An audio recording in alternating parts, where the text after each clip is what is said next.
Palhetas. Distribuição Sinapse. Os Teatros do Sol.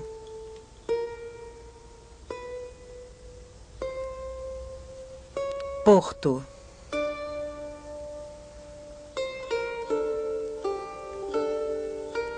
Claude Gelée, chamado Le Lorrain.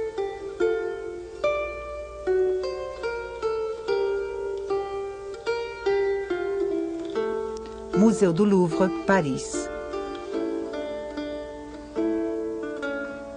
Distribuição Sinapse.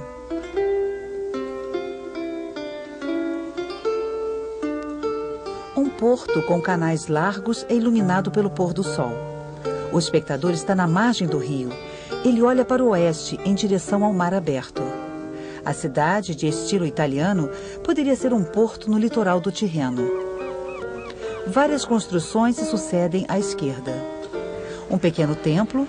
Sobre o portal, com duas colunas toscanas, vemos uma balaustrada ornamentada.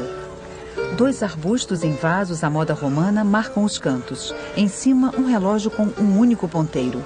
A seu lado, duas colunas com capitéis dóricos, às quais se sobrepõe um frontão triangular com um escudo. Ao lado, nos nichos, estátuas antigas. Em segundo plano, uma mansão renascentista com fundações espessas de alvenaria com abossaduras. Chegamos até a mansão através de duas escadarias duplas.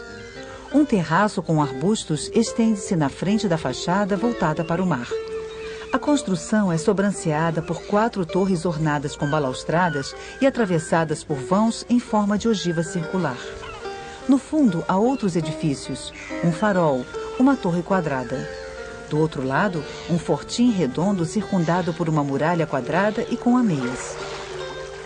Largos degraus levam ao cais do porto e, em primeiro plano, vemos uma praia com alguns rochedos onde podemos ver pedregulhos, conchas, tábuas e destroços.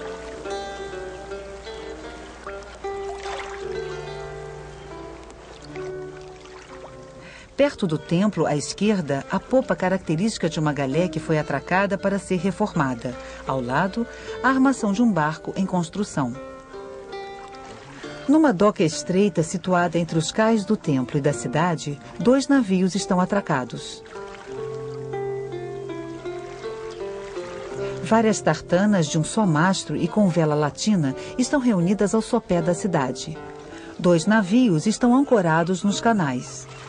À direita, protegido pelo fortim, outras tartanas enfileiram-se numa grande doca.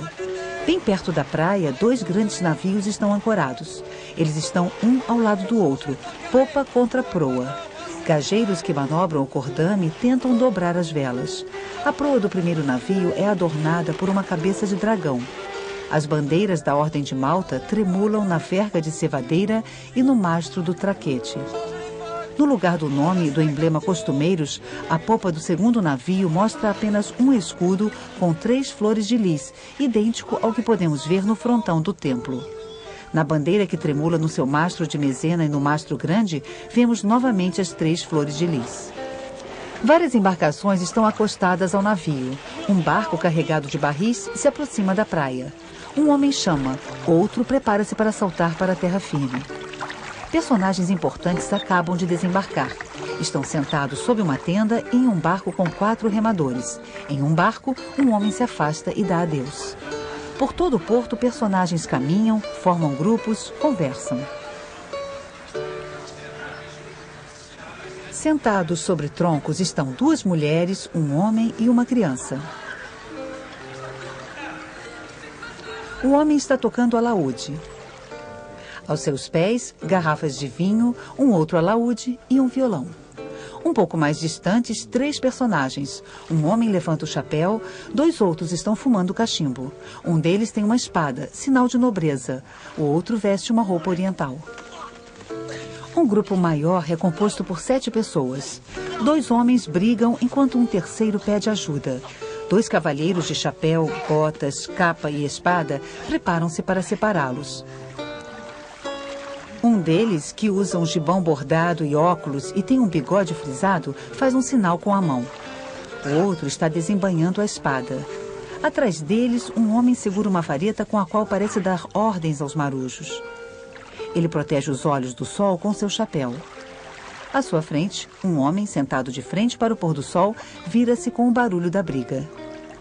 Enfim, um pouco mais afastados, sentados sobre um barco virado, 2 desenhistas observam toda a paisagem. O quadro está assinado na parte exterior de um tonel. Cláudio in Venit, Roma, 1639. Além dos cerca de 300 quadros de Claude de que temos conhecimento, sabemos da existência de mais de 1.200 desenhos e esboços, estudos de árvores, animais e paisagens ou desenhos ligados a um quadro específico. Alguns desenhos parecem ser composições independentes. Várias técnicas foram utilizadas. Pena e aguada marrom, pena e aguada marrom com realces em branco,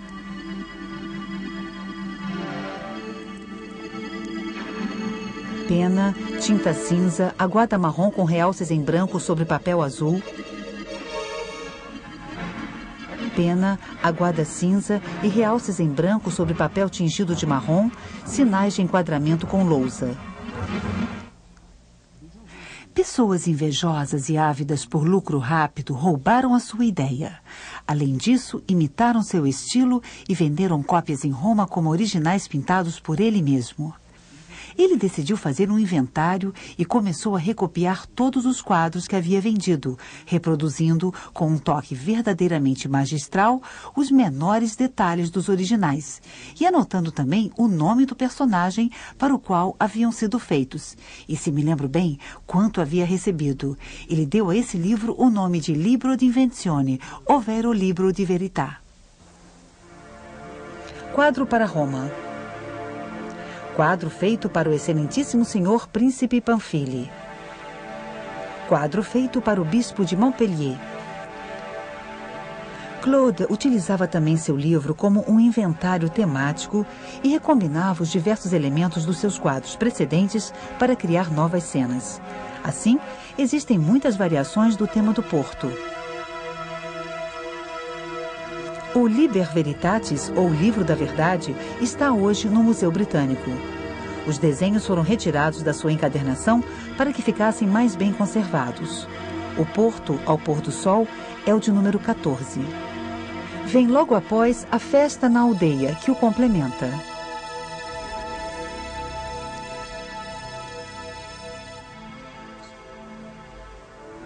Os quadros eram considerados, sobretudo, objetos decorativos. Como os vasos, os candelabros ou as poltronas, eles muitas vezes constituíam pares. E Claude os concebia levando em conta como seriam pendurados. Mesma linha do horizonte, mesmo tamanho dos personagens, simetria dos volumes, mas com gamas de cores, paisagens ou temas contrastantes. Marinha e paisagem. O mar e o campo contrastam como o raiar e o pôr do sol. Vista do Porto e Campo Vatino. Aqui, o mar e o campo se opõem como as paisagens da Roma moderna e da Roma antiga. Embarque de Cleópatra em Tarso, e Samuel consagrando o rei Davi. A história antiga se opõe ao Antigo Testamento. O quadro que fazia par com o Porto era a paisagem com dança de camponeses. Nesse par de quadros, o pintor opõe o campo ao mar, os camponeses aos habitantes da cidade, a manhã à tarde, os tons frios aos tons quentes. Os grandes volumes, árvores ou edifícios são dispostos em lados opostos, o que provoca simetria a despeito de como os quadros foram pendurados.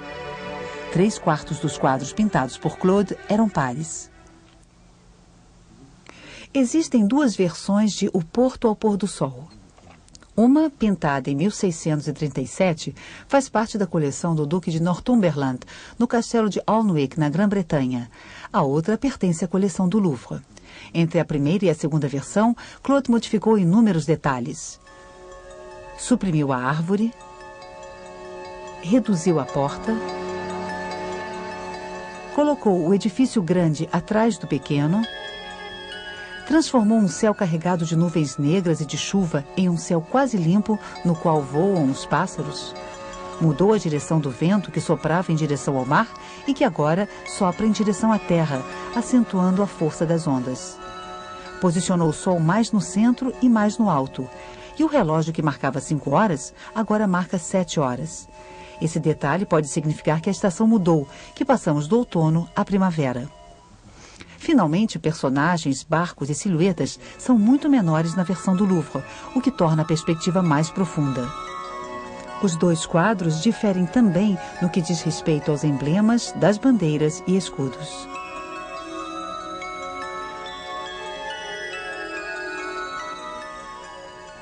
No verso do Desenho do Porto, em seu livro da Verdade, Claude escreveu: "Feito para sua santidade o Papa Urbano".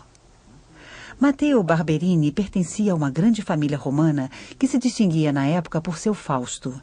Eleito Papa em 1623, Barberini adotou o nome de Urbano VIII e cercou-se de artistas renomados. Maderna, Borromini, Bernini sucederam-se na construção do Palácio Barberini. Por toda parte, frontões, tetos, paredes e fontes mostram as abelhas do brasão Barberini.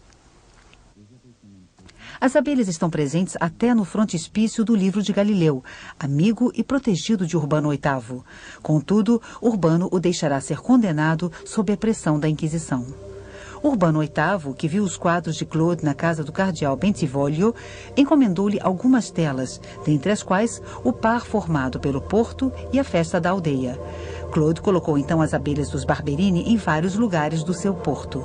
2 anos mais tarde, em 1639, ele pintou uma segunda versão desses 2 quadros. Não foi encontrado nenhum indício da encomenda desses 2 quadros. Como mostram flores de lis no lugar das abelhas, deduz-se que o cliente foi um francês. Talvez um dos embaixadores da França em Roma naquela época. Os 2 pares de quadros pertenceram à coleção de André Le Nôtre, o criador dos jardins de Luís XIV.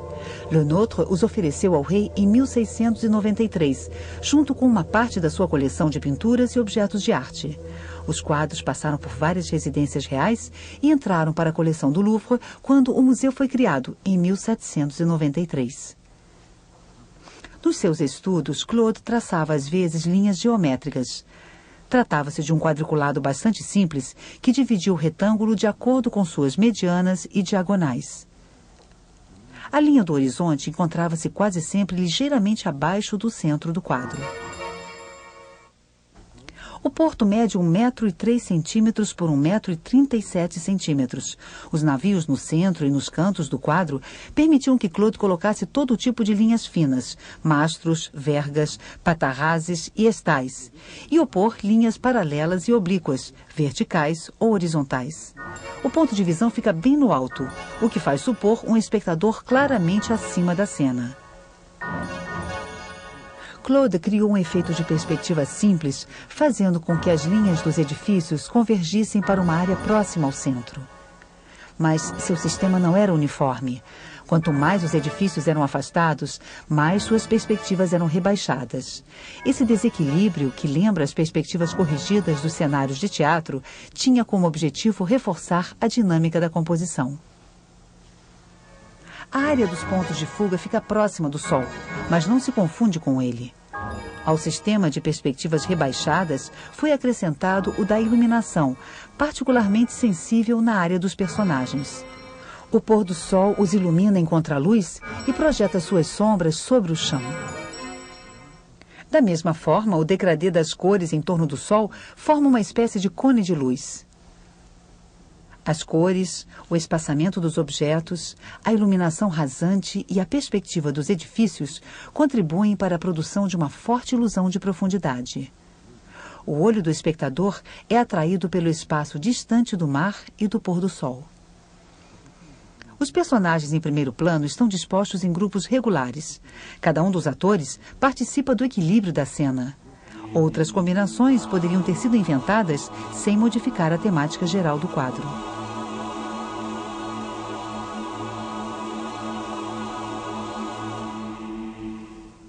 Claude usou o céu e o mar como se fossem o pano de fundo de um teatro. É o fundo que constrói o quadro. Barcos e edifícios são peças de adorno. Quando o Sol está baixo no horizonte, os raios são filtrados por uma atmosfera mais densa. A luz percebida cobre então o espectro que vai do amarelo ao vermelho. Ela produz inúmeras combinações de cores e transforma as relações entre os tons habituais dos objetos. Além disso, a alvorada ou o crepúsculo são os únicos momentos em que o pintor pode representar o Sol, que no resto do tempo é muito mais ofuscante. O Sol aqui foi obtido com a ajuda de um amarelo dourado, a cor mais clara da palheta. Claude pintava com muito cuidado, sobrepondo inúmeras camadas de cor até obter tons pálidos ou opalescentes, característicos da luz do crepúsculo. A ilusão de profundidade também é reforçada pela diferença de saturação entre os planos sucessivos. Os personagens em primeiro plano têm cores mais vivas e sombras mais fortes do que os personagens do plano de fundo. Dentro desse sistema de cores, alguns detalhes mais saturados contrastam com o resto do quadro. O azul da roupa da mulher contrasta com o malva e o laranja que dominam o conjunto do quadro. Claude passou quase toda a sua vida em Roma. Era vizinho e amigo de Poussin. Eles têm muitos temas em comum: a paisagem, os elementos naturais, as cenas mitológicas.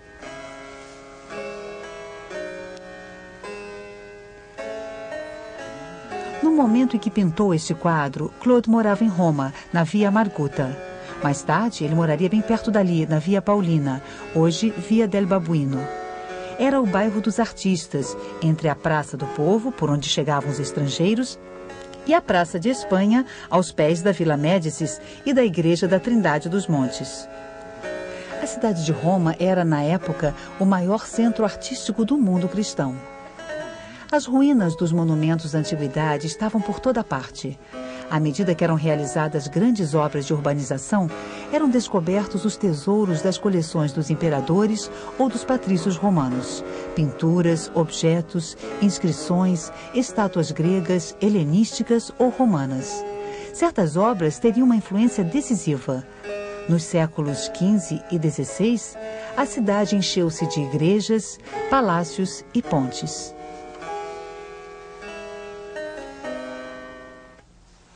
Claude inventava paisagens imaginárias, mas colocava nelas elementos que observava em Roma ou no campo ao seu redor.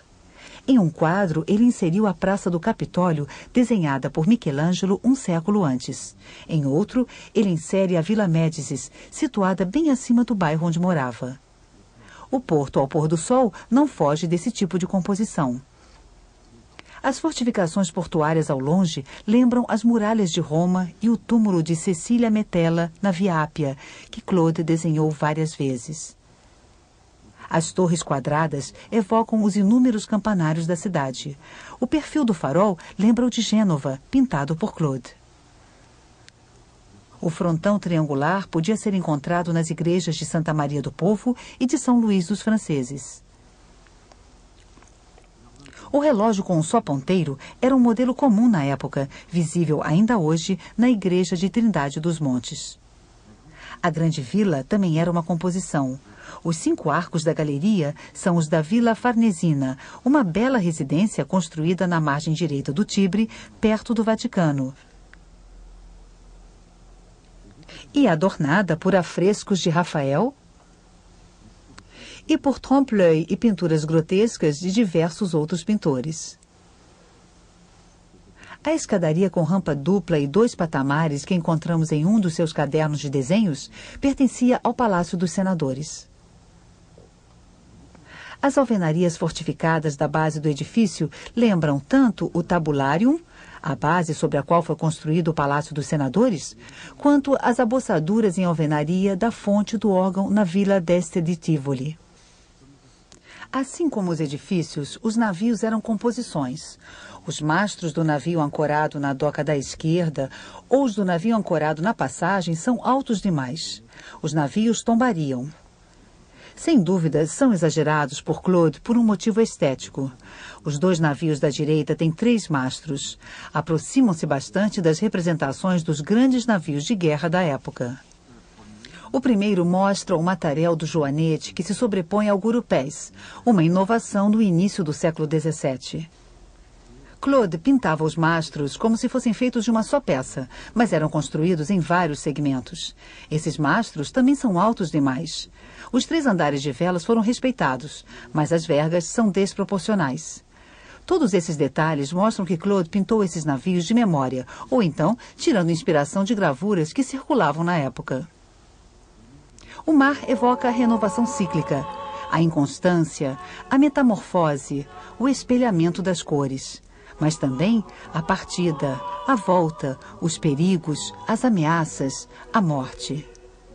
As grandes explorações, as viagens, sensibilizaram os homens dos séculos XVI e XVII em relação ao oceano. As marés, as ondas, o raiar e o pôr do sol intrigavam os sábios. O litoral, a praia e o porto tornaram-se polos de atração para os turistas curiosos e eram motivos para pintores e desenhistas. Fonte de vida, ressurreição, imortalidade, tempo cíclico, centro espiritual, olho do mundo, Deus ou rei, o sol de todas as mitologias assume, na época de Claude, um novo valor. Copérnico, Tycho Brahe, Kepler mudaram em menos de meio século a imagem do universo. Galileu acabara de desenvolver a luneta astronômica. Observava-se a Lua, descobriam-se as manchas do Sol. A Terra não era mais o centro do mundo, mas apenas um planeta que gravita em torno do Sol. Os astros perdem parte do seu mistério. A Virgem pintada por Tigoli, em uma das cúpulas da Igreja Matriz de Santa Maria, está de pé sobre a Lua, mas uma Lua galileana. Possui as crateras recentemente observadas com uma luneta. Ainda durante a vida de Claude, Luís XIV se tornaria o Rei Sol. Depois de Claude, os pintores ousariam enfim olhar o sol de frente. Turner começou a imitar o pintor da Lorena. Depois, mergulhou suas paisagens em luzes cada vez mais fluidas, cada vez mais ofuscantes. Para alguns pintores impressionistas, o sol foi um tema central.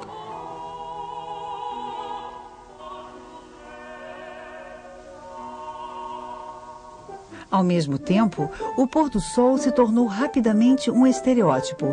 A pintura exótica, o cartaz turístico ou político, a fotografia retocada, o cartão postal. A pintura, a arte do espaço, costumava ser comparada à música, à arte do tempo. Instrumentos musicais e cenas de dança estão presentes em abundância nos quadros de Claude. A dança e a música refletem a ordem do universo e chegam mesmo a imitar, segundo uma crença muito em voga na época, a ordem das estrelas e dos planetas. A cena representada pela festa na aldeia poderia evocar o casamento do Carvalho, uma festa italiana celebrada todos os anos em maio. Num ambiente pastoral, as pessoas da cidade se unem às do campo para dançar. No Porto, o grupo formado pelo músico e sua plateia serve de contraponto pacífico aos outros grupos em primeiro plano, onde há gritaria, interpelações e brigas. O mundo pintado por Claude é um mundo que rejeita a violência, um mundo bucólico, austero, onde reina a concórdia, uma espécie de Arcádia feliz. É um tema que ele compartilha com seu amigo Poussin. Claude, que viveu em Roma durante mais de 60 anos, assistiu à explosão do Barroco. A vila se encheu de igrejas, cúpulas, estátuas, túmulos, fontes e novas perspectivas. Em seus quadros, o pintor permaneceu fiel à arquitetura clássica, à arquitetura da antiguidade romana ou do Renascimento. Inspirando-se na Vila Médicis, ele despoja a fachada dos ornamentos, a seu ver, excessivos. Mas a estética barroca talvez tenha influenciado o pintor de outra maneira. Arquitetos e decoradores encontravam no palco dos teatros a oportunidade de colocar facilmente em prática os princípios da perspectiva que apaixonavam os artistas há várias gerações. Em Roma, cidade na qual o teatro foi proibido durante muito tempo pela igreja, os Barberini foram os primeiros a construir uma grande sala de espetáculos em seu palácio, com máquinas e adornos consideráveis. Aparições, desaparecimentos, efeitos grandiosos ou aterrorizantes. Havia na época todo um código de decoração e maquinário de teatro. Como fazer com que um personagem se transforme em rocha ou em outra coisa? Como fazer com que o mar de repente fique alto, batido, agitado e mude de cor? Como fazer aparecer navios, galés ou outras embarcações que cruzam o mar? Apesar de seu gosto clássico e de sua moderação, os quadros de Claude lembravam esse espaço teatral barroco, com seus edifícios posicionados frontalmente como adornos, seus corredores vistos parcialmente, suas telas de fundo vivamente coloridas. Enquanto Bernini, Borromini ou Piero di Crotona construíam em Roma novos conjuntos arquitetônicos, Claude, no espaço mais restrito dos seus quadros, inventava outros elementos de sedução. O olhar cai na armadilha das linhas e cores da tela. E logo, você não está mais numa movimentada sala de museu, mas em outro lugar, em meio ao barulho de outra multidão e à luz de outro sol.